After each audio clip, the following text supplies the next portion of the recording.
అందరికీ స్వాగతం. చల్లని వేసవి సాయంకాలం గ్రీష్మ ఋతువు కొంచెం మబ్బులు పట్టి ఉంది.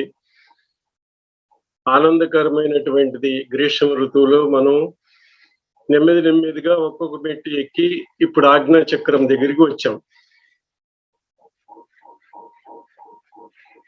ఈ ఆజ్ఞా చక్రం గురించి 2-3 మాటలు మీతో చర్చించాలి. పరమ పూజ్య శ్రీ మాతాజీ నిర్మలాదేవి గారు ఈ ఫోటోలో కనపడుతుంది మీకు. ప్రపంచంలో అనేక మందిని స్టడీ చేసి పూజ్య శ్రీ మాతాజీ గారు మన దేశంలోను ఇతర దేశాల్లో ఉన్నటువంటి డిప్లొమాట్స్ ని, ఎందుకంటే లాల్ బహదూర్ శాస్త్రి గారి దగ్గర ఆయన పనిచేసేవాళ్ళు కాబట్టి చాలా ఫారిన్ డిగ్నిటరీస్ కూడా వచ్చేవాళ్ళు ప్రైమ్ మినిస్టర్ ఆఫీస్ కి ఆ రోజుల్లో 1964 to 1966. భారతదేశంలో ఎలా ఉంది, ఇతర దేశాల్లో ఎలా ఉంది బాగా స్టడీ చేసేవాళ్ళు శ్రీ మాతాజీ గారు. ఎందుకంటే ఈ ఆజ్ఞా చక్రము ఇది పాల భాగము, ఇదంతా పాల భాగము. ఈ మధ్యలో బొట్టు పెట్టుకునేది ఆజ్ఞా చక్రం మధ్య భాగం నుదుటి మీద. ఈ చక్రం ఓపెన్ కాదు, ఎవరికి ఓపెన్ కాదు. అలా ఎన్నోసార్లు జరిగింది. బాగా పెద్ద అవతార మూర్తులు ఎవరో వస్తే గాని తప్పితే సర్వసాధారణమైనటువంటి గురువుకి ఎవరికి కూడా అది సాధ్యమై ఉండేది కాదు. ఇది ఇప్పుడు చూపెడుతున్న ఆజ్ఞా చక్రం. అప్పుడు ఏం జరిగిందంటే శ్రీమాతాజీ గారు మన శాస్త్రంలో ఉన్న దానినే కొనసాగించుకుంటూ వెళ్ళారు. 3rd century BCలో పతంజలి మహర్షి, మనకు బాగా తెలుసు, ఆర్కియాలజికల్ డిపార్ట్మెంట్ ఆఫ్ ఇండియాలో ఆయన యొక్క ఫోటోగ్రఫీ అంతా మ్యూజియంలో పెట్టుంది. 3rd century BCలో ఆయన భారతదేశంలో జన్మించాడు. ఆయన ఏం చేశాడంటే ఈశ్వర ప్రణిధానం ఇస్తే తప్పితే ఇది వచ్చేది కాదు, ఈ ఆజ్ఞా చక్రం ఓపెన్ కాదు. ధ్యాన్, ధారణ, సమాధి అనేటువంటి విషయాల మీద ఆయన ఇంత పెద్ద గ్రంథం రాశాడు. ఆయన 4 యోగ సూత్రాలు రాశాడు. 4 యోగ సూత్రాలు. దానిలో ఈశ్వర ప్రణిధానం అన్నాడు. అంటే ఏంటంటే ప్రణిధానం అంటే సమర్పించుకుంటూ, పరమాత్ముడికి సమర్పించుకోండి. ప్రణిధానం, ఈశ్వరునికి ప్రణిధానం చేయాలి. ఎలా చేస్తాడు? ఆయన వస్తువులు తీసుకోడు, ఏ రకమైనటువంటి పదార్థం తీసుకోడు. ఇప్పుడు మొన్నటిదాకా మనం అక్షయ తృతీయ చేసాం. బంగారం కొనుక్కున్నాం, వెండి కొనుక్కున్నాం, వస్తువులు కొనుక్కున్నాం, మనకు కావాల్సిన ఏంటో కొనుక్కున్నాం. ఆ క్షయ కావాలి మనకి. కానీ ఈ క్షయమైపోయే పదార్థాన్ని పట్టుకుని అక్షయ అంట మొదలు పెట్టాం. ఆ ఈశ్వర ప్రణిధానం అనేది ఏంటంటే క్షయము కానిది, ఆ క్షయము, అదే ఇది ఈశ్వర ప్రణిధానం. ఈ ఆజ్ఞా చక్రము ఓపెన్ అయితే తప్పితే కింగ్డమ్ ఆఫ్ గాడ్, మన నెత్తి మీద ఉన్నటువంటి కింగ్డమ్ ఆఫ్ గాడ్, సర్వేశ్వరుని యొక్క ప్రదేశంలోకి మానవుడు వెళ్ళలేడు. మనకి నవరంధ్రాలు ఉన్నాయి కదా, 2 ముక్కు దగ్గర, 1 నోరు, 2 కళ్ళు, 2 చెవులు, 7 ఇక్కడే ఉన్నాయి మన ముఖంలో, 2 మలమూత్రాల కోసం. ఇవి ఏవి కూడా ఉపయోగపడవు మనకు కావాల్సింది బ్రహ్మ వెళ్ళేటువంటి ఒక రంధ్రం కావాలి. అది బ్రహ్మ రంధ్రము, సహస్ర రంధ్రము. ఆ రంధ్రానికి కనెక్ట్ అవ్వాలి అంటే ఇది మోక్ష ద్వారమై ఈ ముక్కు పైన ఇక్కడ భృకుటి దగ్గర 2 కళ్ళకి మధ్యలో ఉన్నదేమో హంస చక్రము, నిన్న చెప్పుకున్నాము. దానికన్నా పైన ఆజ్ఞా చక్రము, ఇది మోక్ష ద్వారము. ఈ ముక్కు దగ్గర నుంచి ఇక్కడ దాకా మన జుట్టు వచ్చేదాకా చాలా ఇరుకుగా ఉంటుంది. మీకు ఫోటో ఇప్పుడు మన సటల్ బాడీ చూపెడతారు. ఆ సటల్ బాడీలో 2 చాటల లాగా ఈ యుగో అండ్ సూపర్ యుగోలు ఇట్లా బ్రెయిన్ ని కప్పేస్తాయి ఎప్పుడు, ఇట్లా 2 చేతులతో. అందువల్ల అది చూడండి, ఇట్లా చాటలతో కప్పేస్తే ఒక బరువు, ఒక డిప్పలాగా, ఒక కప్పులాగా మన బ్రెయిన్ ని నొక్కేస్తాయి. మనం ఆలోచించలేము, తెలుసుకోలేము, పరమాత్ముడి దగ్గరికి వెళ్ళలేము. అదంతా ఎవరు చేస్తారు? ఈగో అండ్ సూపర్ ఈగో, ఈ 2 చాటల్లాగా ఉన్నాయి చూడండి. అవి ఏమవుతాయి అంటే ఈ ఆజ్ఞా చక్రం ఓపెన్ అవ్వగానే ఆ రెండు ఇలా విత్డ్రావ్ అయిపోతాయి. ఆ చాటలు రెండు చిన్న చెంచాలలాగా చిన్న, ఇంకా చెంచా కన్నా ఇంకా చిన్నగా వచ్చేసరికి ఈ బ్రెయిన్ అంతా విశాలమైన బ్రెయిన్, ఐన్స్టీన్ లాగా పనిచేస్తుంది మనకి బ్రెయిన్. అందుకనే శ్రీమాతాజీ గారు ఏం చేశారంటే ఇంత క్లిష్టమైన ఓపెన్ చేయాలి. దానికి ఓపెన్ చేయటానికి కారకుడైన వాడు ఒకడున్నాడు ఆయన. ఆయనే బౌద్ధ అవతారం. ఇదంతా బౌద్ధ ప్లేస్. బౌద్ధ అంటే బుద్ధుడు కాదు. బౌద్ధ అంటే తాపసుడు. సంస్కృతంలో బౌద్ధ అంటే తాపసుడు. తపస్సు చేసేవాడిని బౌద్ధుడు అంట. ఆ బుద్ధుడు కూడా తపస్సు చేశాడు కాబట్టి గౌతముడిని బుద్ధుడు అంటున్నాం. ఆయన పేరు బుద్ధుడు కాదు. సో ఇది ఈ మహావీరుడు చేశాడు, బుద్ధుడు చేశాడు, యేసుక్రీస్తు చేశాడు. వీళ్ళందరి యొక్క స్థానం అంతా ఇది. ఎడం వైపున 5 తపస్సులు, కుడివైపున 5 తపస్సులు 10, మధ్యలో జీసస్ క్రీస్ట్. ఆ జీసస్ క్రీస్ట్ యొక్క ఉనికి ప్రారంభం ఎక్కడ ఉందంటే 14,000 సంవత్సరాల క్రితం దేవీ మహత్యంలో ఉంది. మార్కండేయ స్వామి రచించినటువంటి దేవీ మహత్యం. అయితే దానికి పుస్తకాలు లేకపోతే ఏం చేశాడంటే వేదవ్యాసుల వారు సప్తసతి అనే పుస్తకంలో, సప్తసతి అంటే సతి అంటే 100, సప్త అంటే 700 శ్లోకాలతో ఇక్కడ ఉన్నటువంటి ఆ మార్కండేయ స్వామి రచించినటువంటిదంతను ఆ పురాణంలో పెట్టాడు. ఎప్పుడైతే పురాణంలో పెడతాడో కథలుగా ఉంటది కదా, వర్ణన ఉంటది కదా, చెవి నిక్కబెట్టి అందరూ వింటారు. మామూలుగా చెబితే ఒక శ్లోకంలో వినరు, పురాణం అయితే వింటారు. అందుకని ఏం చేశాడు, మార్కండేయ స్వామి చేయలేనటువంటి పనిని 5,000 సంవత్సరాల క్రితం వేదవ్యాసుడు మార్కండేయ పురాణం అని 18 పురాణాలు రాశాడు. ఆయన 18 ఉప పురాణాలు రాశాడు, మహాభారతం రాశాడు, ఉపనిషత్తులు రాశాడు. ఎంత పెద్ద కార్యక్రమం ఆయన. అయితే ఏమవుతుందంటే ఆ మార్కండేయ పురాణంలో మా దేవి మహత్యం అనే ఒక చాప్టర్ ఉంది. ఆ చాప్టర్ లో ఈశపుత్రం అని రాశారు. ఈశపుత్రం అంటే ఈశ్వరుని యొక్క పుత్రుడు. ఆయనే మహావిష్ణువు యొక్క అంశంతో పుట్టినవాడు. శివకేశవులకి ఏం భేదం లేదు కదా, ఇద్దరు ఒకటే.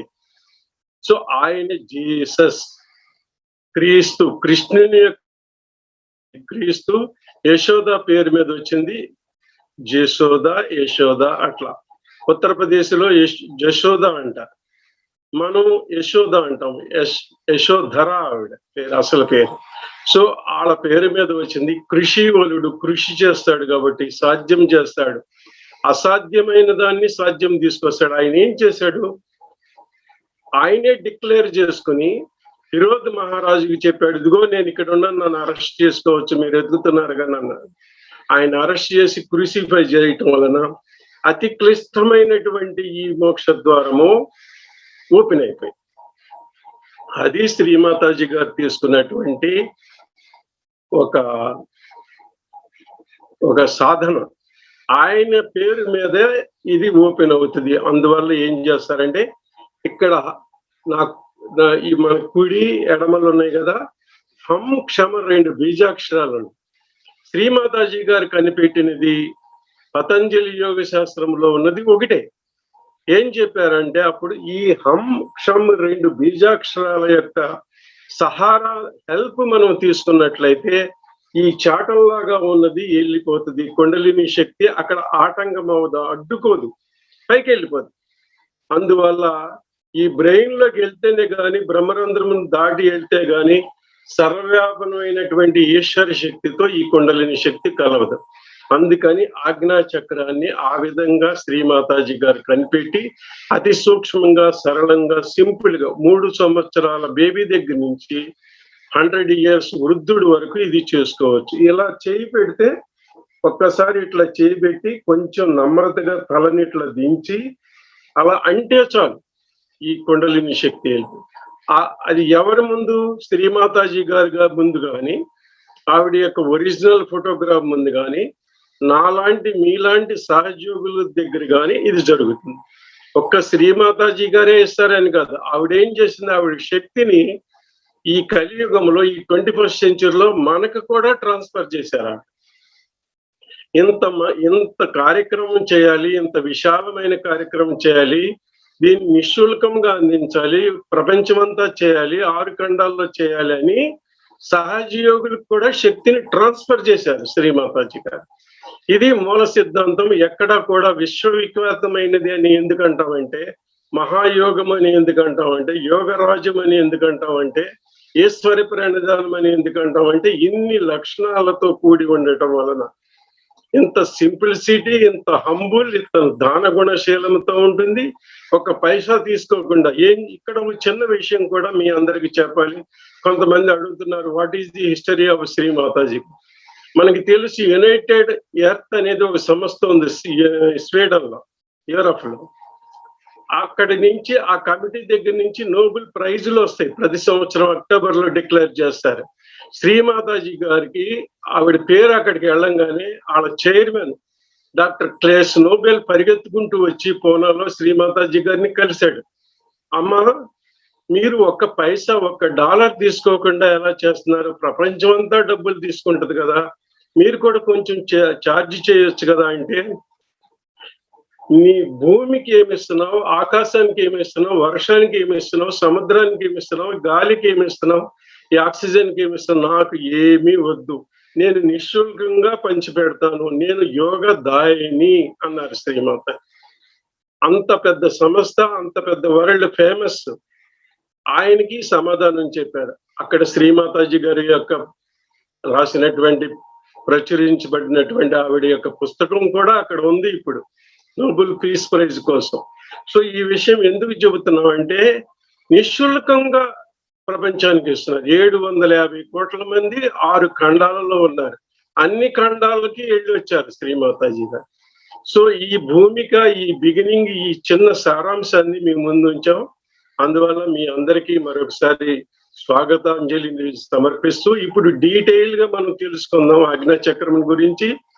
అన్ని కింద మూలాధారం నుంచి ఇక్కడి దాకా వచ్చి, ఇక్కడ తపస్సు చేసి, కాసేపు ధ్యానం చేసి, శ్రీమాతాజీ గారి ప్రవచనం కూడా తెలుసుకుని, ఆ తర్వాత మనకి దానికి సంబంధించిన క్వశ్చన్ అండ్ ఆన్సర్ లో కూడా వెళ్దాం. This is the just agenda of 2 days programme. Thank you very much.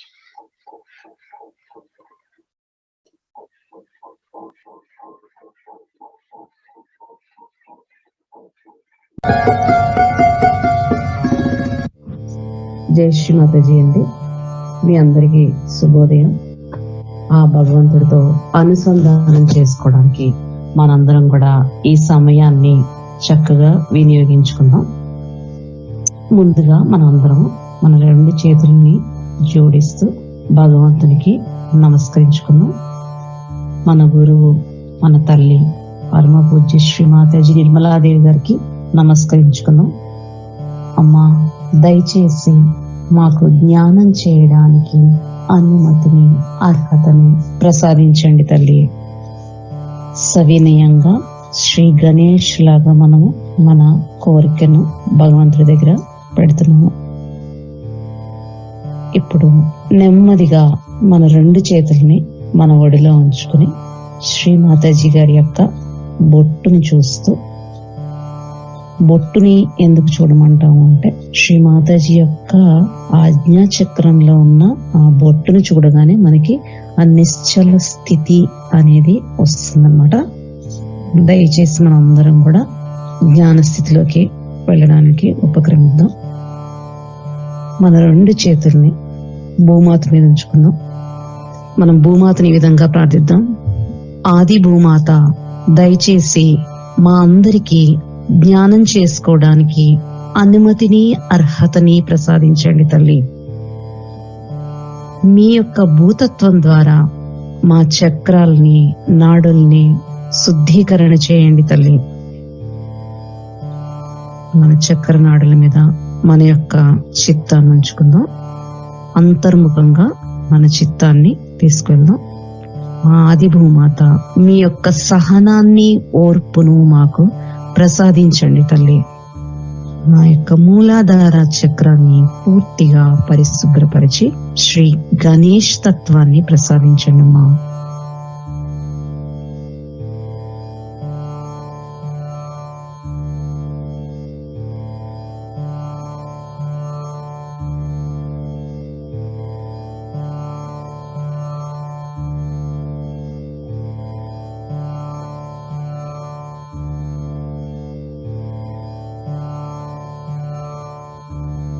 ఇప్పుడు మనం అందరం కూడా మన యొక్క కుండలిని మాతను ఉత్థానం చేసుకుని బంధం తీసుకుందాం.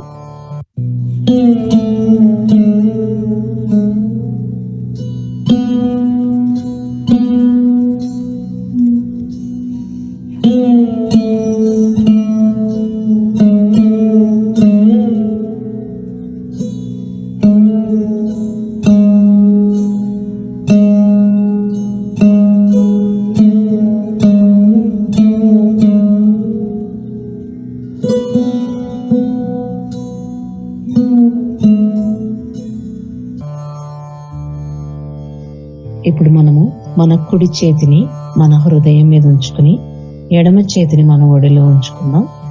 మన చిత్తానంతా కూడా మన హృదయం మీద చాలా వినమ్రతతో భగవంతుణ్ణి మన హృదయంలోకి రమ్మని ఆహ్వానించుకుందాం. భగవంతుడా, దయచేసి నా హృదయంలోనికి రండి. నా హృదయాన్ని మీ యొక్క నివాస స్థానం చేయండి. నాలోని అహంకారాన్ని, ప్రత్యహంకారాన్ని పూర్తిగా తీసివేయండి. నేను ఎలాంటి మాయల్లోనూ ఎలాంటి భ్రమల్లోనూ పడకుండా చూడండి. దయచేసి నా హృదయంలోనికి రండమ్మా.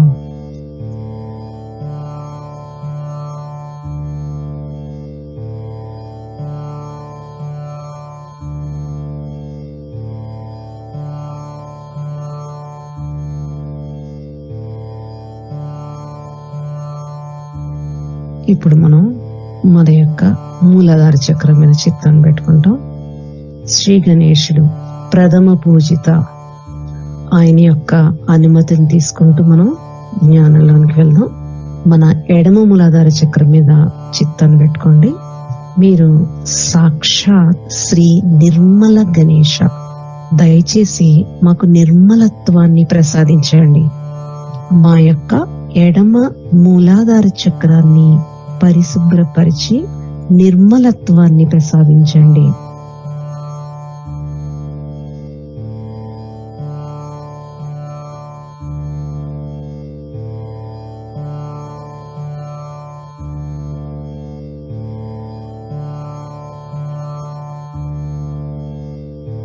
ఇప్పుడు మన చిత్తాన్ని నెమ్మదిగా మన కుడివైపునున్న మూలాధార చక్రం మీద పెడదామండి.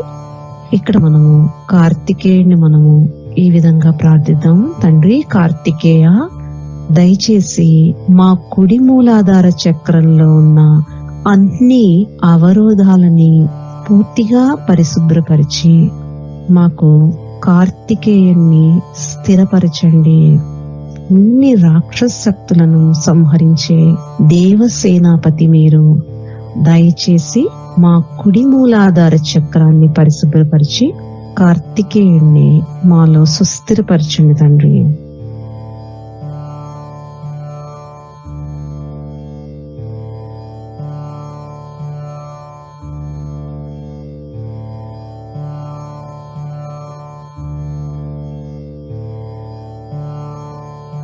ఇప్పుడు మన మధ్యంలో ఉన్న మూలాధార చక్రం మీద చిత్తం పెట్టుకుందామండి.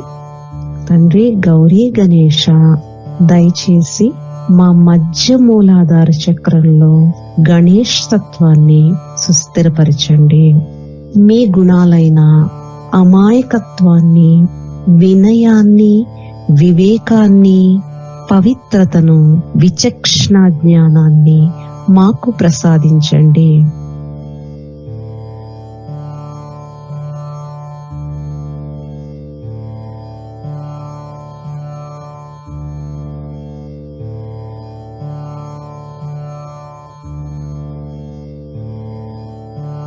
ఈ విధంగా మనము శ్రీ గణేశుని ప్రార్థించుకోవడం వలన గౌరీ గణేశుడు మనకి శ్రీ కుండలిని మాత మన యొక్క చక్రనాడుల్లో ప్రవహించి చక్రనాడుల్లో ఉన్న అవరోధాలను తొలగించి ఆ యొక్క పరమ చైతన్య తరంగాల్ని మనకి ప్రసాదించడం జరుగుతుంది. కాబట్టి ఈ గణేశ ప్రార్థన అనేది చాలా చాలా ముఖ్యమైనది.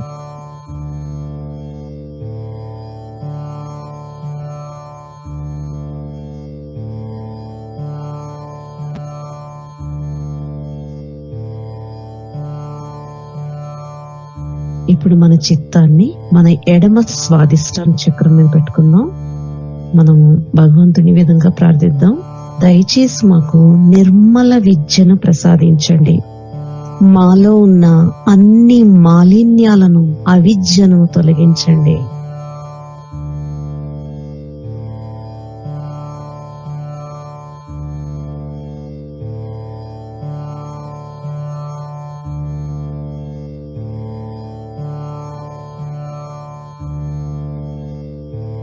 ఇప్పుడు మన చిత్తాన్ని మన కుడి వైపునున్న స్వాదిష్టాన చక్రం మీద ఉంచుకుందాం.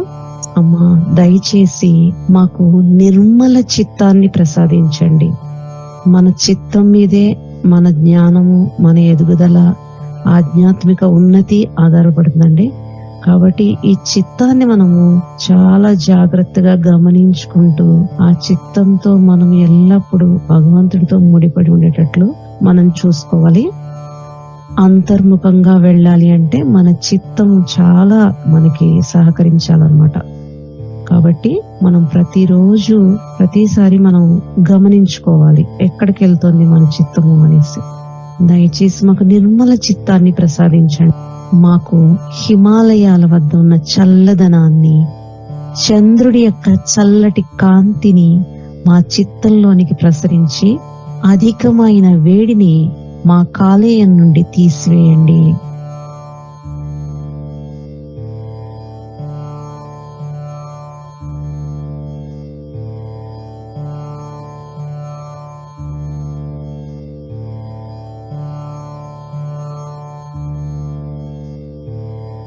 ఇప్పుడు మనము మన మధ్య స్వాదిష్టాన చక్రం దగ్గరకు వద్దాము.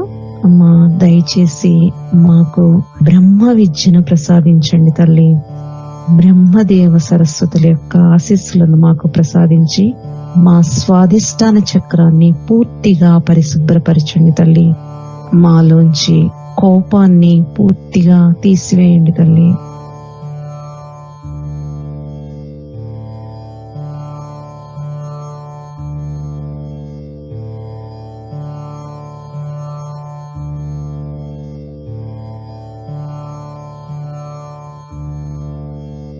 ఇప్పుడు మన చిత్తాన్ని అలాగే మన సహస్రారం మీద నిర్మల చిత్తంతో కూర్చుని ఆజ్ఞా చక్రం గురించి ఈ రోజు మాట్లాడుకుందాము. ఆజ్ఞా చక్రము మన నుదుటి పై భాగంలో 2 దళాలను కలిగి ఉంటుంది.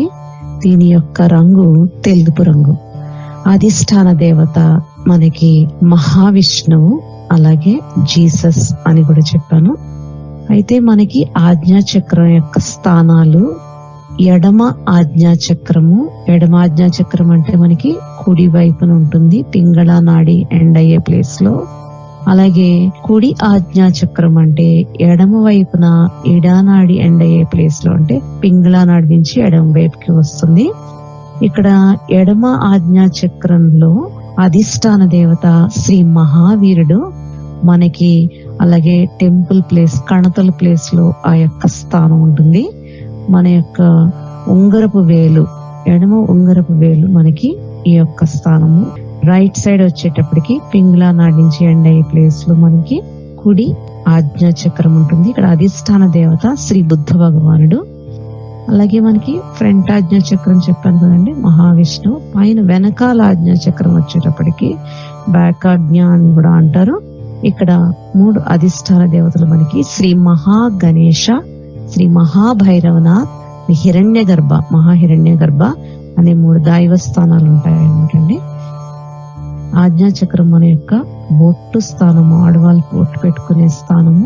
మన ఆజ్ఞా చక్రం యొక్క వేలు ఇండికేషన్ మనకి ఉంగరపు వేలు అండి. రైట్ సైడ్ ఉంగరపు వేలు ఉంటుంది కదా, రింగ్ ఫింగర్. ఇంకొకటి, ఎవరితో అయినా మనం మాట్లాడేటప్పుడు, చాలా మంది తో మాట్లాడుతున్నప్పుడు అన్ని దృష్టిలు మనకి బాగుండవండి. కాబట్టి శ్రీ మాతాజీ ఏం చెప్తారంటే, ఎవరైనా మీతో మాట్లాడుతున్నప్పుడు మీ బొట్టు మీదకి దృష్టి వెళ్ళిపోతే ఆ బొట్టు నుండి ఆ నెగిటివిటీ అనేది వెళ్ళిపోతుంది మీ లోపలికి వెళ్ళకుండా. కాబట్టి ఈ బొట్టుకి చాలా ఇంపార్టెన్స్ ఉంది. తప్పనిసరిగా మనము లేడీస్ అందరూ కూడా బొట్టు పెట్టుకోవాలి. దీన్నే మనం 3వ నేత్రము అని కూడా అంటామండి. ఇది తెల్లని వర్ణంలో ఉంటుంది. కుండలిని శక్తి ఈ చక్రం గుండా పోయినప్పుడు మన ఆలోచన తరంగాల మధ్య విరామం పెరుగుతుంది. ఈ చక్రము యొక్క 2 దళాలు తెరుచుకున్నట్లయితే మనకి ఆలోచనలన్నీ దూరం అవుతాయి అన్నమాట. ఆ చక్రంలో మనకి నిశ్చలత్వం అనేది వృద్ధి చెందుతుంది.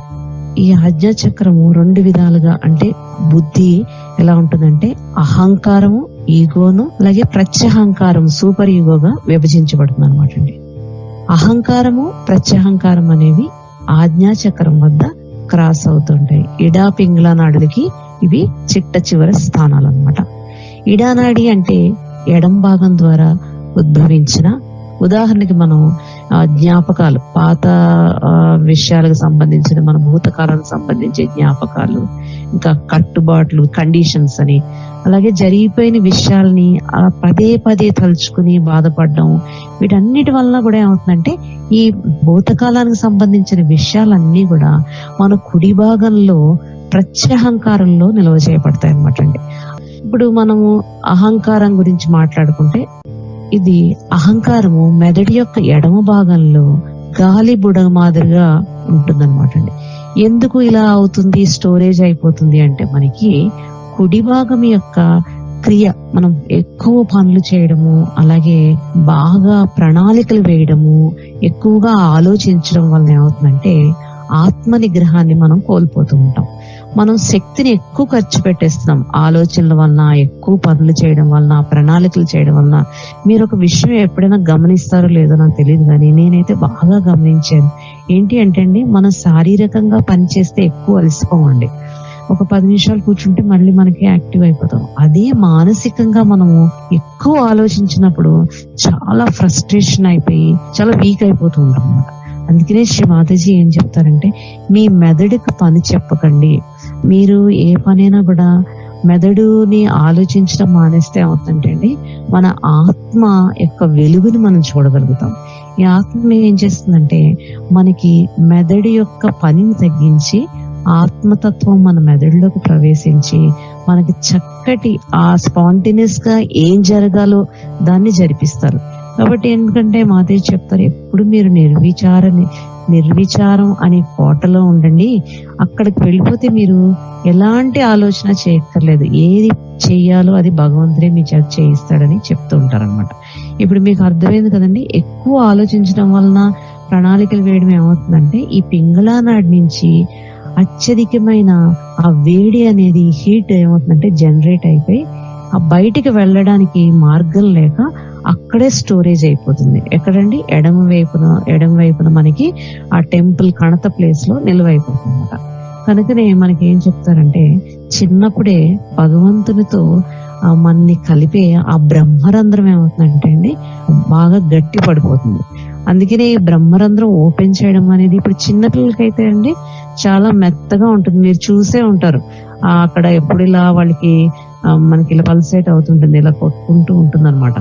అయితే తర్వాత పెద్ద అవుతున్న కొద్దీ గట్టి పడిపోతుంది. ఈ గట్టి పడిపోవడం అనే దానికి ఒక రహస్యం ఏంటంటే, ఎప్పుడు నేను ఐనెస్ అనేది పెరిగిపోవడం వల్ల ఏమవుతుందంటే మన హృదయము అహంకారం అనే పొరలతో కప్పబడుతుందండి. దీని వల్ల ఏమవుతుందంటే ఆత్మ దృష్టిని మనం కోల్పోతాం. నేను అనే అహంభావన స్థిరపడుతుంది. ఇప్పుడు గుర్తుపెట్టుకోండి, మనం ఏంటి ఆత్మ సాక్షాత్కారం కోసం ఇంత తపన పడుతున్నాము, ఆత్మగా మారాలని ఇంత అనుకుంటున్నాం. కానీ వీటన్నిటికీ ఏది అడ్డొస్తుంది అంటే మన యొక్క అహంకారము. కాబట్టి తప్పనిసరిగా మనము అహంకారాన్ని అనేది మనలో నుంచి తొలగించుకోవడానికి ప్రయత్నించాలి. అయితే ఇంకొక విషయం అండి, మనం పూర్తిగా ఈ అహంకారాన్ని నిర్మూలించాలని మనం భావించడం లేదు. ఎందుకంటే అది కూడా మనకి ఉపయోగపడుతుంది పనులు చేయడానికి. కాకపోతే మనం ఏంటంటే ఈ అహంకారాన్ని, ప్రత్యహంకారాన్ని సంతులనం చేసుకోవాలన్నమాట. అప్పుడు మనకి ఈ రెండింటి మధ్య 2 ఆజ్ఞా చక్రాలు, లెఫ్ట్ అండ్ రైట్ ఆజ్ఞా చక్రాల మధ్య ఒక సంతులన స్థితి ఏర్పడి విరామము అంటే గ్యాప్ అనేది ఏర్పడుతుంది. ఈ గ్యాప్ అనేది మనకి చాలా ముఖ్యం అండి. ఎందుకు అంటే మన యొక్క తల్లి ఆ కుండలిని మాత సహస్రార చక్రంలోకి వెళ్ళడానికి ఆజ్ఞా చక్రం అనేది మనకి తెరవబడాలన్నమాట. ఆ దళాలు తెరవబడాలి. ఈ దళాలలో ఏది ఎక్కువ ఉన్నా కూడా ఆ సన్నని రంధ్రం, ద్వారం అనేది మనకి వెళ్ళడానికి పైకి ఉండదన్నమాట అండి. కాబట్టి మనం చాలా జాగ్రత్తగా గమనించవలసిన విషయం ఏంటి అంటే మన ఈ అహంకారాన్ని, ప్రత్యహంకారాన్ని సంతులనం చేసుకోవడం. గతంలో అహంకారంతో చాలా మనకి ముఖ్యమైన విషయం అండి, మనం అందరం గుర్తు పెట్టుకోవాల్సింది ఏంటంటే గతంలో అహంకారంతో చేసే క్రియల ఫలితమే మన కర్మ. ఎప్పుడు కూడా మనం చాలా మంది బాధపడతారు, మన కర్మ ఇలా అయింది అలా అయింది. అసలు ఈ కర్మ అనేది ఎలా వస్తుంది అంటే గతంలో అహంకారంతో చేసే క్రియల ఫలితమే కర్మ. అయితే ఎప్పుడైతే మనము అహంకారంకు అతీతులం అవుతామో అప్పుడు మనము ఆత్మస్వరూపులం అవుతాం అన్నమాట. అప్పుడే మనము కర్మాతీతులం కూడా అవుతాము. అర్థమైందండి ఇది? అహంకారం అనేది మనలోంచి వెళ్ళిపోతే, ఎక్కువ పాళ్ళలో ఉన్న అహంకారం వెళ్ళిపోతే ఏమవుతుందండి, మనము కర్మ నుంచి విముక్తులు అవుతాం. అప్పుడే ఏమవుతుందో మనము ఆత్మస్వరూపులం అవుతాం అన్నమాట.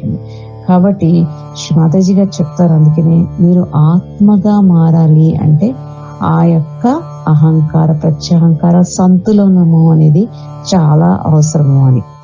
ఇప్పుడు ఇంకొకటి ఏంటండి, ఆఖరిగా మనం ఏంటంటే గుర్తించుకోవాల్సిన విషయం, మన మనస్సుని నిశ్చలంగా, పరిశుభ్రంగా ఉంచుకుంటేనే కుండలిని శక్తి ఆజ్ఞా చక్రాన్ని దాటి మన సహస్రార భాగంలోకి ప్రవేశించగలుగుతుంది. అప్పుడేమవుతుంది తెలుసా అండి, మన ఆత్మ కాంతివంతం అవుతుంది. ఈ కాంతిలో మనలోని అన్ని భ్రమలు అన్ని కూడా వెళ్ళిపోతాయి. ఇప్పుడు చూడండి, మనం అనుకుంటాం ఇదే చాలా పెద్ద సమస్య, నా కుటుంబము, నా పిల్లలు, నా బంధువులు, నా యొక్క కార్యక్రమాలు, ఆఫీస్ పనులు, ఇదే ఒక పెద్ద సమస్య అనుకుంటాం. కానీ ఇవన్నీ కూడా ఎప్పుడైతే ఆత్మ యొక్క కాంతి మనలో ప్రవేశించిందో ఇవన్నీ కూడా మీకు చాలా చిన్న చిన్న డాట్స్ లాగా కనిపిస్తాయి. అసలు పెద్ద కార్యం ఏంటంటే మనం ఆ భగవంతుడిలో విలీనం అవ్వడం, ఆ భగవంతుడితో మన యొక్క కనెక్షన్ ని స్ట్రాంగ్ చేసుకోవడం అనేది పెద్ద అచీవ్మెంట్ అన్నమాట మనకి. అప్పుడు ఇంకా మీకు అసలు ఏది సమస్య ఉండదు, దేన్నైనా కూడా మనం చక్కగా అధిరోహించగలుగుతాము. కాబట్టి మనము ఇంకొకటి విషయం ఏంటంటే, ఈ ఆజ్ఞా చక్రం అనేది మనకి ఎలాగా అవరోధాలు ఏర్పడతాయి అని అనుకున్నామండి. మన ఎడమ వైపు ఆజ్ఞా చక్రంలో మనకి ప్రాబ్లమ్స్ వస్తున్నాయంటే మన యొక్క కట్టుబాట్లు, అనవసరమైన విషయాలను మనం స్టోరేజ్ చేసుకోవడము, పదే పదే బాధపడము, పాత విషయాల గురించి అన్నిటినీ తలుచుకోవడము, ఆ అలవాట్ల వలన మన యొక్క ఎడమ వైపు మనకి ప్రాబ్లమ్స్ వస్తాయి అన్నమాట అండి. అలాగే మనము రైట్ సైడ్ ఇప్పుడు చెప్పుకున్నట్టుగా ఎప్పుడు కూడా ఫ్యూచర్ గురించి ఆలోచించడము, ప్రణాళికలు వేయడము, వీటి వలన మన యొక్క కుడి ఆజ్ఞా చక్రం అంటే ఎడమ వైపునున్న కంట దగ్గర మనకి నొప్పిలాగా రావడము, చాలా అనీజీగా మనం ఫీల్ అవుతాం. అలాగే మన ఫ్రంట్ ఆజ్ఞా చక్రంలో క్షమాశక్తి లేకపోవడం, ఎవరిని క్షమించలేకపోవడం, మన్ని కూడా మనం క్షమించుకోలేకపోవడం వల్ల మనకి ఇక్కడ ప్రాబ్లమ్స్ వస్తాయి. ఇక్కడ మనకి ఏకాదశ రుద్ర స్థానాలు కూడా ఉంటాయండి. శ్రీ మహావిష్ణు యొక్క 11 రుద్రశక్తులు కూడా మనకి ఈ ఆజ్ఞా చక్రంలో ఉంటాయన్నమాట అండి. సో వీళ్ళందరూ కూడా మనం చూస్తూ ఉంటారు, మనం చేసే పనులు అన్ని కూడా మనని గమనిస్తూ ఉంటారు అన్నమాట. వెనక ఆజ్ఞా చక్రం మన జన్మల నుంచి వచ్చే అన్ని పాపాలు, ఏవైతే కర్మల ఫలితాలు ఇక్కడ స్టోరేజ్ అయిపోతుంటాయి. అయితే ఇక్కడ మనం శ్రీ మహాగణేశ, భైరవనాథ, హిరణ్య గర్భల్ని మనం ఎలాగా అంటే ప్రతిరోజు ఈ తల వెనకాల చేయి పెట్టుకుని నేను కానీ, నా కుటుంబ సభ్యులు, బంధువులు, వీళ్ళందరి ప్రభావం కూడా మన యొక్క సూక్ష్మ స్థితి మీద ఉంటుందండి. కాబట్టి ఆ విధంగా అఫర్మేషన్ తీసుకోవడం వల్ల మన బ్యాక్ ఆజ్ఞ అనేది క్లియర్ అవుతుంది. ఇంకొకటి చాలా ఇంపార్టెంట్ విషయం ఏంటంటే, బ్యాక్ ఆజ్ఞ అనేది దోషపూరితం అవడానికి ప్రధానమైనది మనకి ఎక్కువ too much of watching television అండి. చాలా మందికి ఒక హ్యాబిట్ ఉంటుంది, టైం ఉంది కదా, లీజర్ గా ఉంది కదా అని చెప్పేసి టీవీ చూస్తూ ఉంటారు. ఎక్కువ టీవీ చూడడం వల్ల మన బ్యాక్ ఆజ్ఞ దోషపూరితం అవుతుందండి. సో టీవీలో ఎక్కువ పిచ్చి పిచ్చి సీరియల్స్, ఇమోషనల్ కొంతమంది లేడీస్ చూస్తూ ఉంటారు. చాలా మనకు తెలియదు దాని మీద మా ఎడమ భాగం అనేది చాలా ఎఫెక్ట్ అవుతుంది అనమాట అండి. అలాగే బ్యాక్ ఆజ్ఞ ఇంకా ఎక్కువ సార్లు న్యూస్ చూడాలి, న్యూస్ తెలుసుకోవాలి ప్రపంచం గురించి, టూ మచ్ గా ఉండకూడదు. అలాగే ఆ సినిమాలు చూడడము, ఈ ఉద్రేకపూరితమైనవి సన్నివేశాలు, వీటన్నిటి వల్ల మనకు తెలియదు, తప్పనిసరిగా మన సూక్ష్మ స్థితి అనే దాని మీద ప్రభావం పడుతుంది అన్నమాట. కాబట్టి ఏదైనా ఎక్కువ పుస్తకాలు చదవడము, చదువుకోవాలి, కానీ అది ఏంటి అది ఎంతవరకు మన స్థితికి ఉపయోగపడుతుంది అనేది చాలా ముఖ్యం అన్నమాట అండి. సో ఈ విధంగా మనం మన ఆజ్ఞాచక్రం ఏ పని చేస్తున్నా, అంటే అలానే భయపడిపోయి ఎప్పుడు సందేహంగా ఉండమని చెప్పట్లేదు. మనకి అలాంటి భయాలు సందేహాలు సహజయోగంలో అసలు ఉండవండి. కాకపోతే ఏంటంటే మనం గమనించుకోవాల్సింది మన సూక్ష్మ స్థితి. మనకు చెప్తున్నారు కదా, మీ చేతి వేళ్ళను గమనించుకోండి, మీ చక్రనాడులను గమనించండి అని. ఎందుకు చెప్తున్నారు అనేది మనకి ఉండాలి. నేను ఏ పని చేస్తే, నేను ఏ విధంగా ఆలోచిస్తే నా స్థితి అనేది దెబ్బతింటుంది, నేను సంతులనాన్ని కోల్పోతాను అనేది చాలా ముఖ్యమైన విషయం అండి సహజీవనంలో. ఇప్పుడు మనం నెమ్మదిగా మన యొక్క సెటిల్ సిస్టమ్ ని, కుడి ఎడమ నాడుల్ని క్లియర్ చేసుకుంటూ సంతులనకు వస్తూ మళ్ళీ ఆజ్ఞాచక్రం మీద కూడా జ్ఞానం చేద్దామండి. ఇప్పుడు మనము మన ఎడమ చేతిని మనం ఒడిలో ఉంచుకుని కుడి చేతిని భూమాత మీద ఉంచుకుందామండి. ఇడానాడిని శుద్ధీకరణ చేసుకుంటున్నాము. కుడి చేతిని భూతత్వం మీద ఉంచుకుందాము. ఎడమ చేతిని మన ఒడిలో ఉంచుకుంటాము. మనం ఈ విధంగా ప్రార్థిద్దామండి. అమ్మా శ్రీమాతజీ, దయచేసి మా యొక్క ఇడానాడిని భూతత్వం ద్వారా పరిశుభ్రపరచండి. మా భూతకాలానికి సంబంధించిన అన్ని ఆలోచనలను, అన్ని సమస్యలను, మా యొక్క గతానికి సంబంధించిన భయాలను, ఆందోళనలను పూర్తిగా మీ భూతత్వంలోకి విలీనం చేయండి తల్లి. మా ఇడానాడిలో శ్రీ మహాకాళి యొక్క శక్తిని, శ్రీ భైరవనాథి యొక్క శక్తిని సుస్థిరపరచండి తల్లి.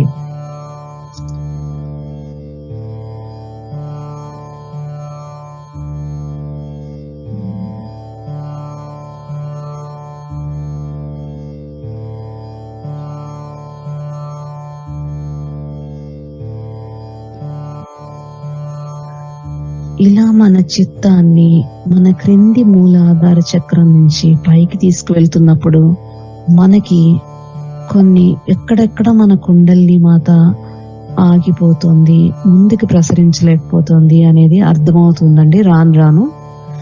ఇప్పుడు మనకి స్థితి మైన్యూట్ గా కొంచెమే తెలియవచ్చు, పర్వాలేదు. నెమ్మదిగా మనం ఏం గమనిస్తాము అంటే, మన కుడి చేతిలోంచి ఎడమ వైపునున్న బరువు కానీ ఏమైనా సమస్యలు, బాధలు, మన ఎడమ భాగానికి సంబంధించినవన్నీ కూడా నెమ్మదిగా ఈ భూతత్వంలోకి విలీనం చేయబడ్డము, ఆ హీట్ అనేది వెళ్ళిపోవడం మనం గమనిస్తూ ఉంటామండి.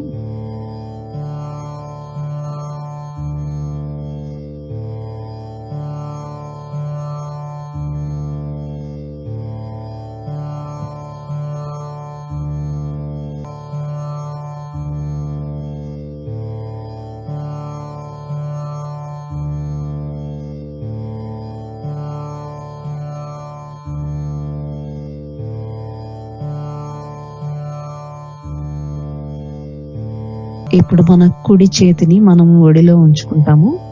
మన ఎడమ చేతిని మడిచి ఆకాశం వైపు చూపిస్తూ మనము పింగళా నాడిని పరిశుభ్రపరచుకుంటాము.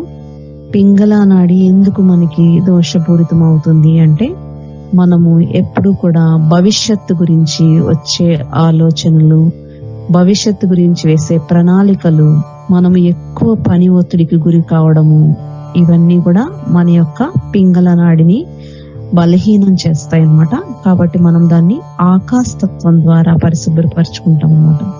అమ్మా శ్రీమాతాజీ, దయచేసి మా పింగళ నాడిని పూర్తిగా ఆకాశతత్వం ద్వారా పరిశుభ్రపరచండి తల్లి. మా పింగళ నాడిలోని అధికమైన వేడిని కూడా ఆకాశతత్వం ద్వారా తీసివేయండి తల్లి. పింగళ నాడిలో శ్రీ మహాసరస్వతి యొక్క శక్తిని, శ్రీ హనుమాన్ జీ యొక్క శక్తిని సుస్థిరపరచండి అమ్మా. మనం నిర్విచార అనే కోటలో ఉన్నప్పుడు శ్రీ హనుమాన్ జీ మన పనులన్నీ కూడా ఆయనే చేయిస్తారు. ఆయన అన్ని కార్యాలని నిర్వహిస్తారు అన్నమాట. కార్యాన్వితం చేయడం అనేది శ్రీ హనుమాన్ యొక్క పని. ఈ విధంగా మనము మన యొక్క అన్ని పనులను భగవంతుడికి సంపూర్ణంగా సమర్పణ చేసినప్పుడు ఆ భగవంతుడి యొక్క చిత్త సాగరంలోకి మనం వెళ్ళి మన పనులన్నిటినీ కూడా శరవేగంతో శ్రీ హనుమాన్ జీ నిర్వహిస్తారన్నమాట. ఇప్పుడు మీరు గమనిస్తూ ఉంటారు, మన పింగళ నాడిలోని వేడి నెమ్మదిగా మన ఎడమ చేతి ద్వారా ఆకాశంలోకి వెళ్ళడాన్ని మనం గమనిస్తూ ఉంటాం. మన రైట్ సైడ్ సూర్యనాడి చల్లబడుతూ ఉంటుంది.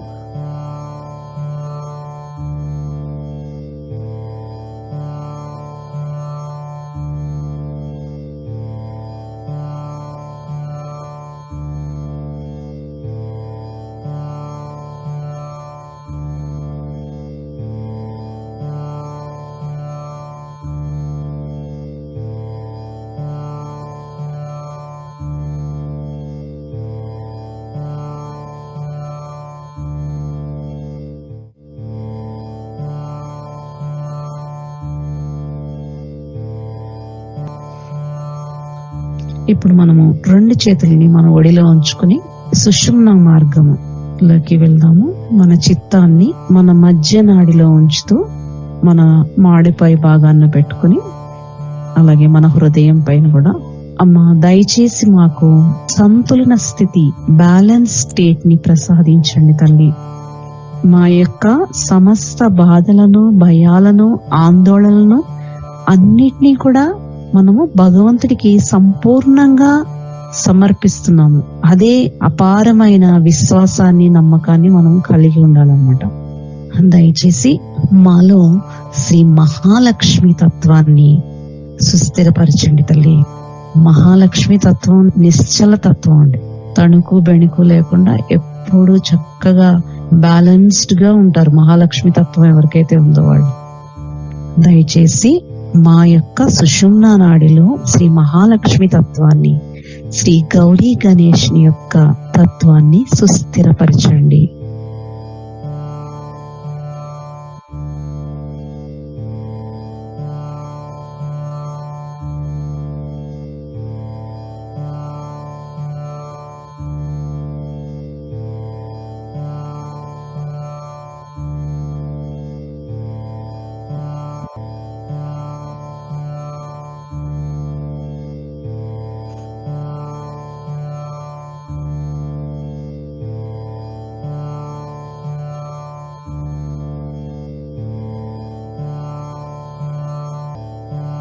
ఇప్పుడు మన యొక్క చిత్తాన్ని నెమ్మదిగా సుషుమ్నా మార్గం గుండా మన నాభి చక్రంలోకి, నాభి చక్రానికి మనకేంటండి క్వాలిటీ? సంతృప్తి, ప్రశాంతత. శ్రీ మహావిష్ణువు మనకి అంతులేని సంతృప్తి, ప్రశాంతతని ప్రసాదించమని మనం వేడుకుంటూ మన నాభి చక్రంలోంచి మన చిత్తాన్ని హృదయ చక్రం దగ్గర తీసుకుంటాము. హృదయ చక్రానికి ఇక్కడ ఏంటి అంటే భద్రతా భావం. ఆ భగవంతుడు మన అన్ని చక్రనాడుల్లో అణువణువునా ఉన్నాడు అని అనుకున్నప్పుడు అంతులేని భద్రతాభావం మనలో వస్తుంది. అప్పుడే శ్రీ జగదంబా దుర్గామాత మన హృదయంలో సుస్థిరపడతారు. ఆ యొక్క నమ్మకాన్ని మనం కలిగి ఉన్నప్పుడు మన యొక్క హృదయ చక్రము చాలా శక్తివంతం అవుతుంది. అలాగే మన చిత్తాన్ని ఇప్పుడు నెమ్మదిగా మన విశుద్ధి చక్రం దగ్గర తీసుకెళ్తాము. అధిష్టాన దేవత అక్కడ కృష్ణ భగవానుడు, శ్రీ రాధాకృష్ణుడు. ఇక్కడ మీరు తెలుసుకున్నారు కదండి, సాక్షి స్థితి. జరిగేదాన్నన్నిటినీ ఒక సాక్షి లాగా, ఒక డ్రామా స్టేజ్ మీద యాక్టర్ అండ్ యాక్ట్రెస్ లాగా మీరు గమనిస్తూ ఉండాలి. మీ పాత్రని మీరు పోషిస్తూ ఉండాలి. కానీ పూర్తిగా ఇన్వాల్వ్ అయిపోయి పేషెంట్ అయిపోకూడదు. మనం ఇప్పుడు డాక్టర్ లాగానే వైద్యం చేయాలన్నమాట. మన మాటల్లోని, చేతల్లోని మాధుర్యము ఇవన్నీ కూడా మనకి ఆ కృష్ణ భగవానుడు ప్రసాదిస్తారండి. ఈ విశుద్ధి చక్రము పరిశుభ్రమైనప్పుడు, సాక్షి స్థితి మనలో వచ్చినప్పుడు నెమ్మదిగా ఇప్పుడు మనము ఆజ్ఞా చక్రం దగ్గరికి వెళ్దామండి. ఇప్పుడు మనము మన యొక్క ఎడమ ఆజ్ఞా చక్రాన్ని పరిశుభ్రపరచుకుందామండి. ఎడమ ఆజ్ఞా చక్రం ఎక్కడ ఉంటుందండి? మన కుడి పార్శ్వం పైన ఉంటుంది. మన ఎడమ అరిచేతిని రైట్ సైడ్ ఉన్న టెంపుల్ మీద పెట్టుకోండి. ఇక్కడ మనం ఈ విధంగా చెప్పుకుంటామండి, అమ్మ దయ ఉంచి మమ్మల్ని మన్నించండి, అమ్మ దయ ఉంచి నన్ను మన్నించండి. అన్ని భయాలకు అతీతమైన స్వచ్ఛమైన నమ్మకాన్ని నాలో ఉంచండి.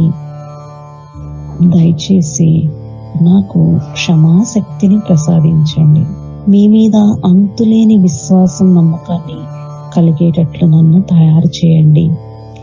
ఇలా చేస్తూ ఉండడం వలన మనకి ఏవైతే అవసరం లేదో అనవసరమైన కట్టుబాట్లు అన్నీ కూడా మనలోంచి వెళ్ళిపోయి మన ఆజ్ఞాచక్రం నెమ్మదిగా తెరవడం అనేది మొదలు పెడుతుందండి. ఇక్కడ స్థానము శ్రీ మహావీరుడు అన్నమాట.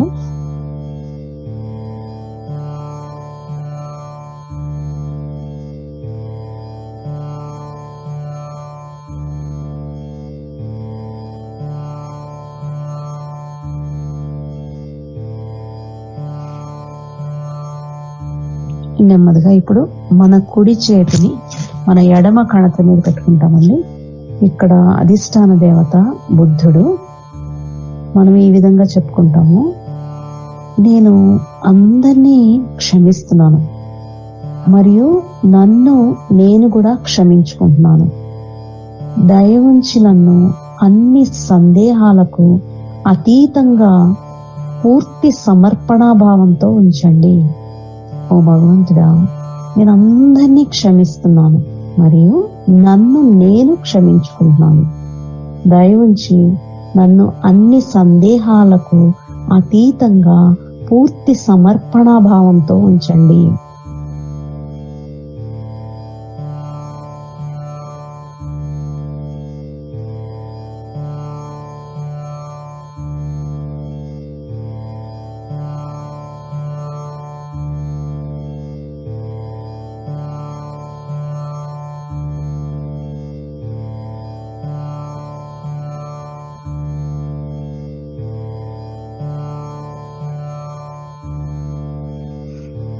ఇప్పుడు మనము మన మధ్య ఆజ్ఞాచక్రము మనం నుదుటి మీద మన అరచేతిని తెరిచి పెట్టుకుంటామండి.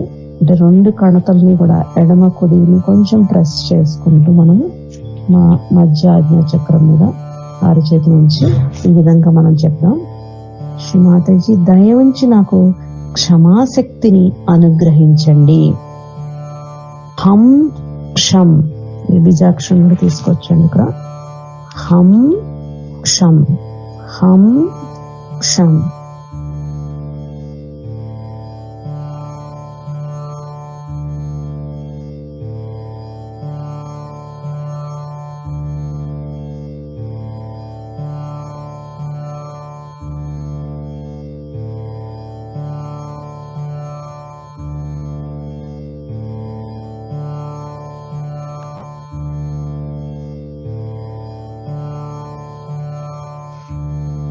ఇప్పుడు మన ఎడమ చేతిని అలానే ఒడిలో ఉంచుకుని కుడి చేతిని మన తల వెనుక ఉన్న ఆజ్ఞా చక్రాన్ని మన చేతి మీద అరచేతి మీద రెస్ట్ చేసి వెనక్కి పెట్టండి.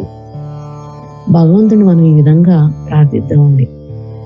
నేను కానీ, నా కుటుంబ సభ్యులు కానీ, బంధువులు కానీ, మా మిత్రులు కానీ మీ ఎడల చేసిన మహా అపరాధాలను దయచేసి మన్నించండి. గత జన్మల నుండి నాలో పోగైన ఈ కర్మ ఫలితాలను పూర్తిగా తొలగించండి అమ్మా. ఆ స్టోరేజ్ అంతా కూడా చక్కగా మీరు ఇలా చెప్పుకోవడం వలన రోజు రోజుకి బరువు అనేది తగ్గిపోయి అక్కడ శ్రీ మహాగణేశ, మహాభైరవనాథ్, మహాహిరణ్య గర్భ స్థానాల్లో అక్కడ సుస్థిరపడి మనకి ఇందాక చెప్పుకున్నట్టుగా కర్మ నుండి విముక్తులు అవుతాము. మనము ఆత్మోన్నతులమై ఆత్మతత్వంతో మనము ఉండగలుగుతాం అన్నమాట అండి.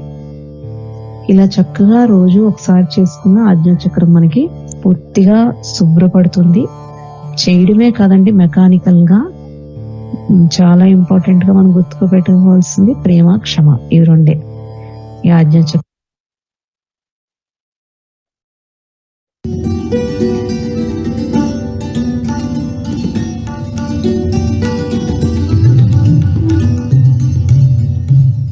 सहयोग कोई आज की चीज नहीं है, हजारों वर्षों से सहज, सह माने आपके साथ और जो माने जन्मा हुआ, ये योग का साधन आपके साथ जन्मा हुआ है, माने जैसे एक जीवंत क्रिया है।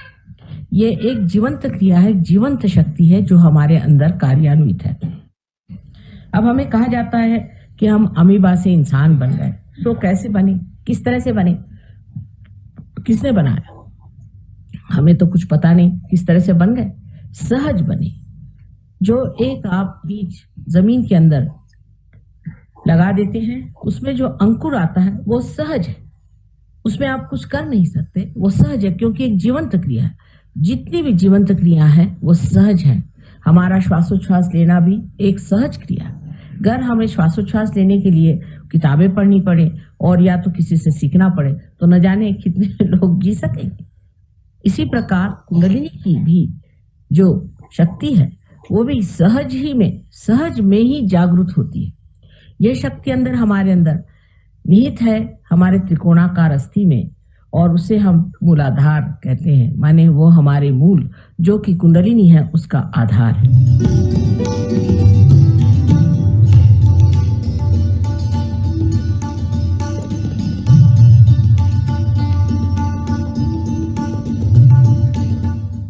आज्ञा चक्र हमारा बीच में, ये महाविष्णु का स्थान, इसका वर्णन हमारे यहाँ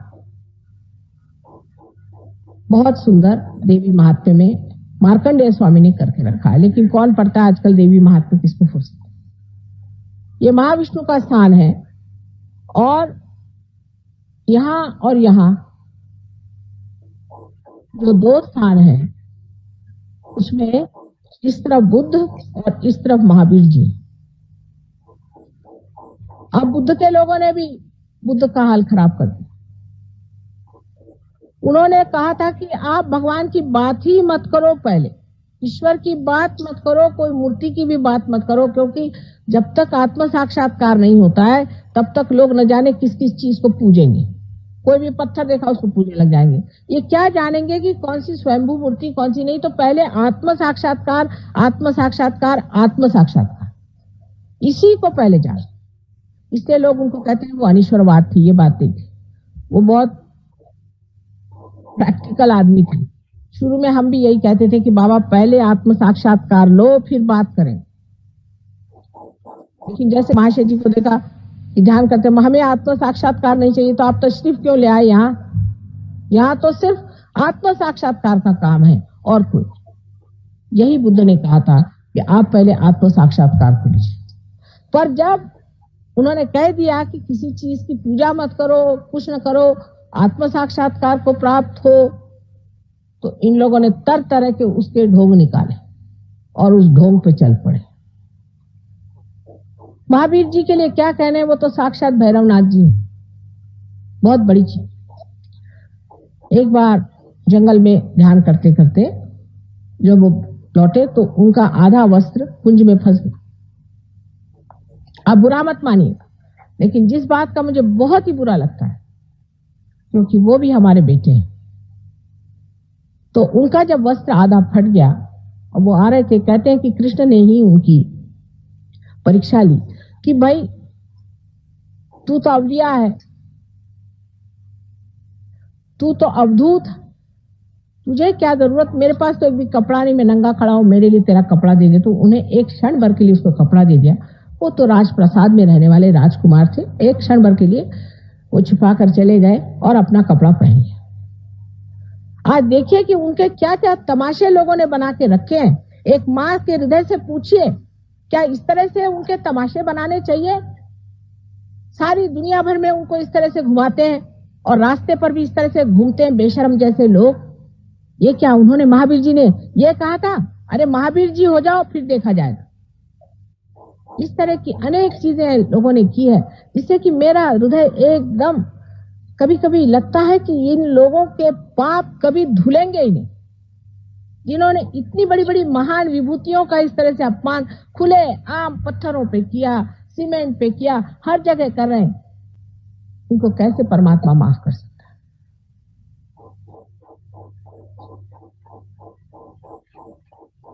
नेमिनाथ जी ने इस वक्त में श्री कृष्ण के साथ उनके वो भाई, चचेरे भाई थे नेमिनाथ जी, जो कि तीर्थंकर थे, उनको उपरति हो गई।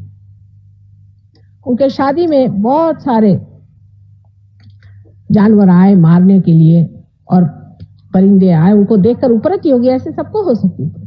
तो उन्होंने ये बात कह दी कि भाई मैं ये हिंसा नहीं करूंगा। लेकिन अब जो कीड़े मकोड़ों को भी बचाते बैठते हैं, ये कोई उन्होंने कहा था क्या? कहां से कहां आप लोग पहुंच जाते हैं। कम से कम जो सही बात है उसको सीखना चाहिए।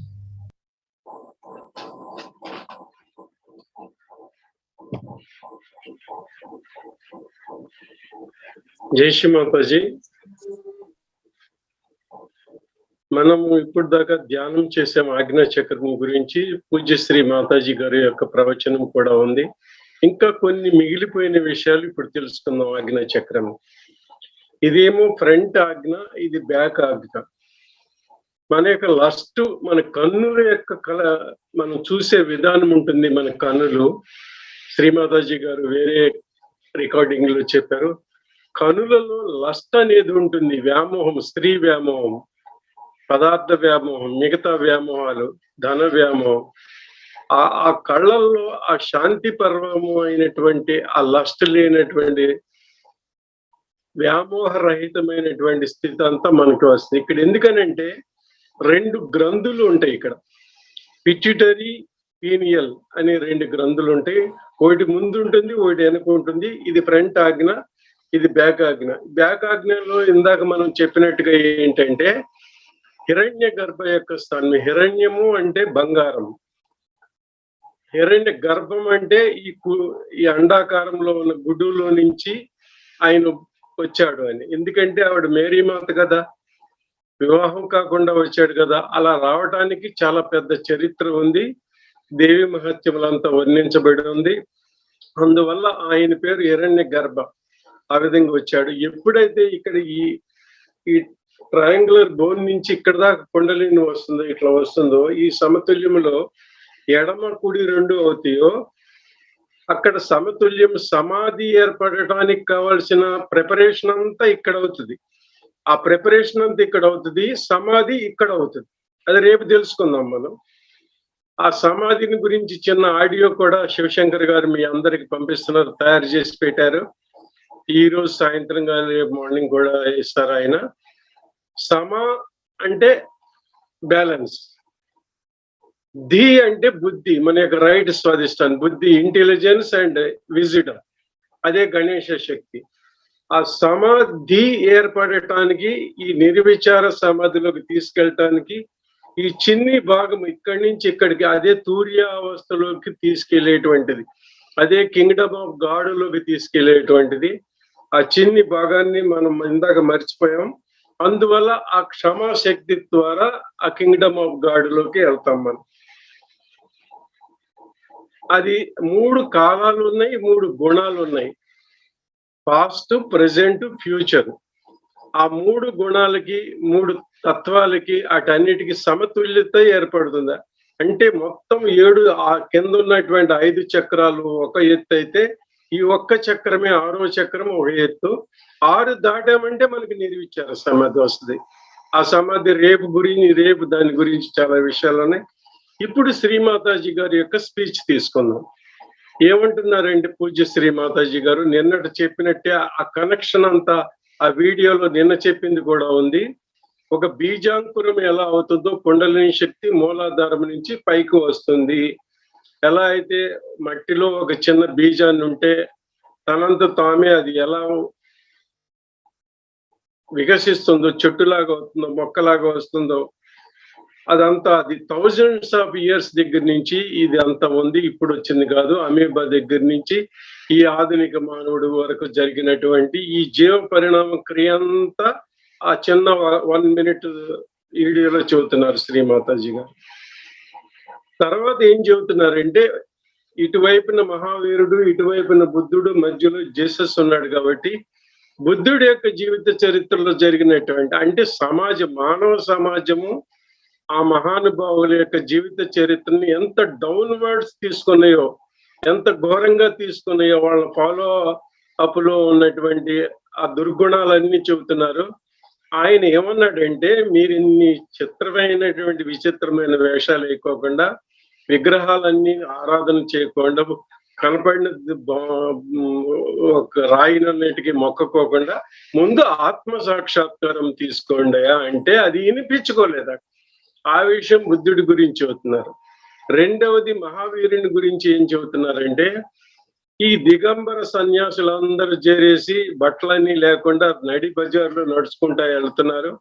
పెద్ద పెద్ద విగ్రహాలు నిర్మిస్తున్నారు, రాతి కట్టడాలు నిర్మిస్తున్నారు, పర్వతాల మీద ఆయన్ని చెక్కేస్తారు. ఆయన రాజకుమారుడు, భైరవనాథుడు, మానవ లోకంలో బిఫోర్ క్రైస్ట్ ఆ టైంలో ఆయన పుట్టాడు.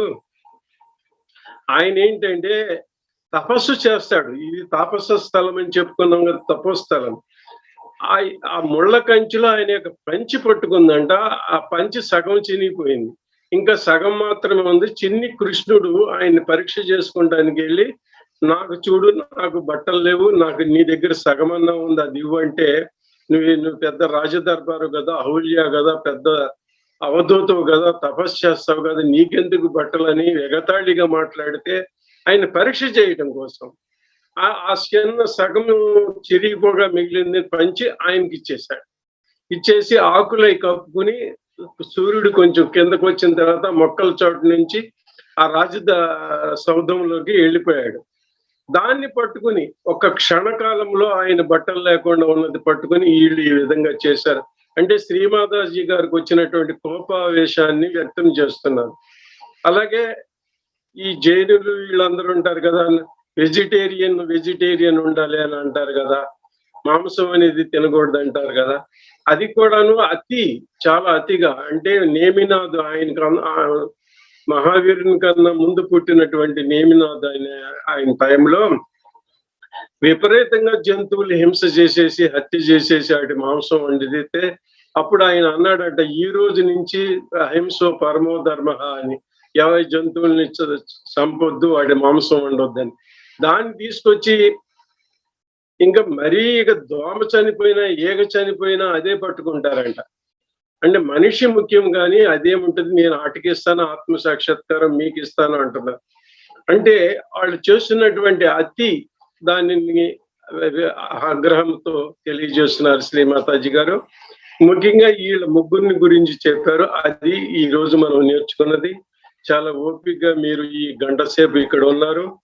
ఆజ్ఞా చక్రం గురించి తపస్సు చేశారు, పైగా ఆ తత్వాన్ని తెలుసుకున్నారు. శ్రీమాతాజీ గారి యొక్క నిర్మల వాణి, అమృత వాణి కూడా విన్నారు. ఆ ట్రాన్స్లేషన్ కూడా తెలిసింది. ఒక్కొక్క మెట్టు ఎట్టుకుంటూ ఇప్పుడు 6 చక్రాల యొక్క భాగానికి తెలుసుకున్నారు. రేపు 7వ చక్రము, సహస్రార చక్రము తెలుసుకుందాం. ఆ తర్వాత ముగింపు కార్యక్రమాలు అవన్నీ ఉంటాయి. Now I over to Shivshankar. Thank you very much. మీరందరూ సహకరించినందుకు అనేక ధన్యవాదములు. ఇది మహాయోగము, యోగ రాజము ఎప్పుడు గుర్తుపెట్టుకోవచ్చింది. ఈశ్వర పరిణిధానమైనది, ఎటువంటిది అక్షయమైనది, క్షయము కానిది. Thank you very much. జై Shrimataji, thank you very much for your uncle. నాకు చిన్న డౌట్ అంకుల్ నేను శ్యామలాని. ఇప్పుడు ఎడమ ఆజ్ఞలో ఎడమ ఉంగరం వేలు, కుడి ఆజ్ఞలో కుడి ఉంగరం వేలు ఉన్నా సార్. ఎందుకంటే ఆజ్ఞ నుదుటిపై నింపితే ఎడమ అయితే రైట్ సైడ్ వస్తుంది, లెఫ్ట్ సైడ్ అయితే రైట్ ఆజ్ఞ వస్తుంది. మరి వేళ్లలో left right as it is గానేనా? అదే నాకు ఉంగరం వేలు అన్నారు, ఆజ్ఞా చక్రం ఉంగరం వేలు అన్నారు కదా, ఎడమ ఉంగరంలో ఎడమ ఆజ్ఞా చక్రమే ఉంటుందా? ఎడమ అంటే ఇప్పుడు ఎడమ ఆజ్ఞా చక్రం మనకి ఎడమ చేతిలోనే చూపిస్తుంది, కానీ అది మనకి 4 హెడ్ లో వచ్చినప్పుడు రైట్ సైడ్ వస్తుంది.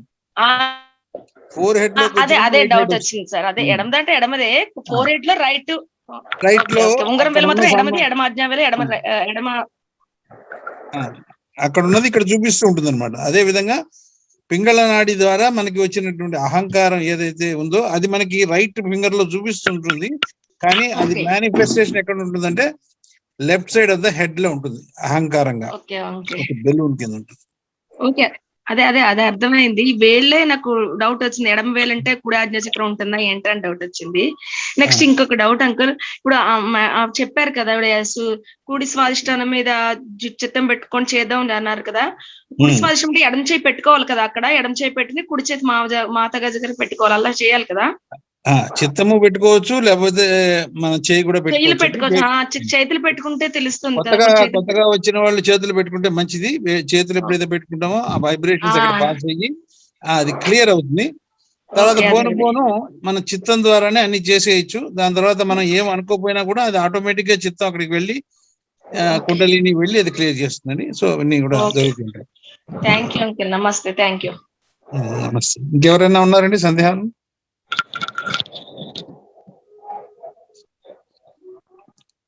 ఓకే, కొద్దిగా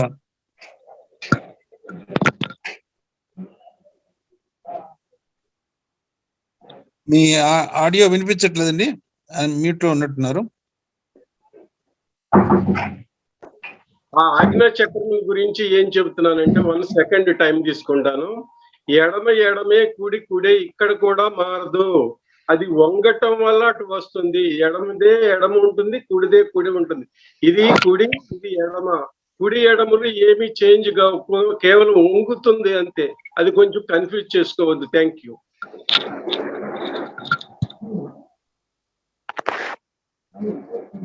ఓకే అండి, ఇప్పుడు ఇన్ని రోజులుగా మనం ఆత్మ సాక్షాత్కారం నుంచి మొదలుపెట్టి దాని తర్వాత మన యొక్క ఇడా పింగళ నాడులు ఏ విధంగా శుద్ధం చేసుకోవాలో మనం తెలుసుకున్నాం. దాని తర్వాత ఉప్పు నీటి చికిత్స చేసుకుని మన చక్రాలని ఏ విధంగా శుద్ధి చేసుకోవాలో తెలుసుకున్నాం.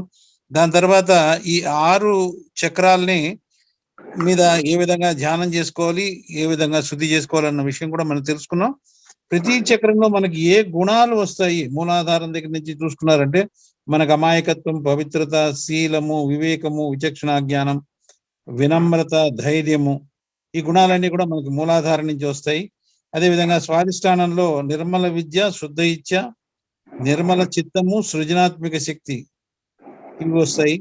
అదేవిధంగా నాభి చక్రంలో సంతృప్తి, ప్రశాంతత, ధారాళ స్వభావము, హుందాతనము ఇవన్నీ వచ్చి మన యొక్క కుటుంబ ఆర్థిక సమస్యలను పరమాత్ముడికి సమర్పించుకోగలిగేటువంటి శక్తి మనకు వస్తుంది. అదేవిధంగా భవసాగరంలో మనలో ఉన్నటువంటి గురుతత్వం అభివృద్ధి చెందుతుంది. హృదయ చక్రంలో మనకి ఆత్మస్థైర్యం, ధైర్యము వస్తుంది. తర్వాత శ్రీరాముడిలాగా, మర్యాద పురుషోత్తముడిలాగా మనం మన యొక్క బాంధవ్యాలన్నీ కూడా మన అన్నదమ్ములతో, తండ్రితో, పిల్లలతో, భార్యతో అక్కడ మెయింటైన్ చేయడానికి కావాల్సినటువంటి గుణగణాలన్నీ కూడా మనకి రైట్ హార్ట్ లో వస్తాయి. లెఫ్ట్ హార్ట్ లో ఆత్మతత్వం వస్తుంది. దాని తర్వాత విశుద్ధి చక్రంలో మనకి సాక్షితత్వము, సామూహిక తత్వం, అందరితో కలిసిమెలిసి ఉండడం, వారితో ప్రేమతో ఆప్యాయంగా మాట్లాడడం, స్నేహం చేయడం, ఇవన్నీ కూడా మనకి విశుద్ధి చక్రంలో వస్తాయండి. దోషభావాన్ని తొలగించుకోవడం అది లెఫ్ట్ విశుద్ధిలో వస్తుంది. ఇవన్నీ క్రాస్ అయిన తర్వాత మనం ఆజ్ఞాచక్రంలోకి వచ్చాం. ఆజ్ఞాచక్రంలోకి వచ్చినప్పుడు ఆజ్ఞాచక్రం తెచ్చుకుని పరమాత్ముడి యొక్క సామ్రాజ్యమైనటువంటి సహస్రారంలోకి మనం వెళ్తాం. దానికి వెళ్ళడానికి కావాల్సింది మనకి ఏమిటంటే క్షమాతత్వం. ఆ క్షమాతత్వం మనకి ఆజ్ఞాచక్రంలో వస్తుంది. ఎప్పుడైతే ఆ క్షమాతత్వం వస్తుందో ఆజ్ఞాచక్రం తెచ్చుకుని మనం సహస్రారంలోకి వెళ్తాం.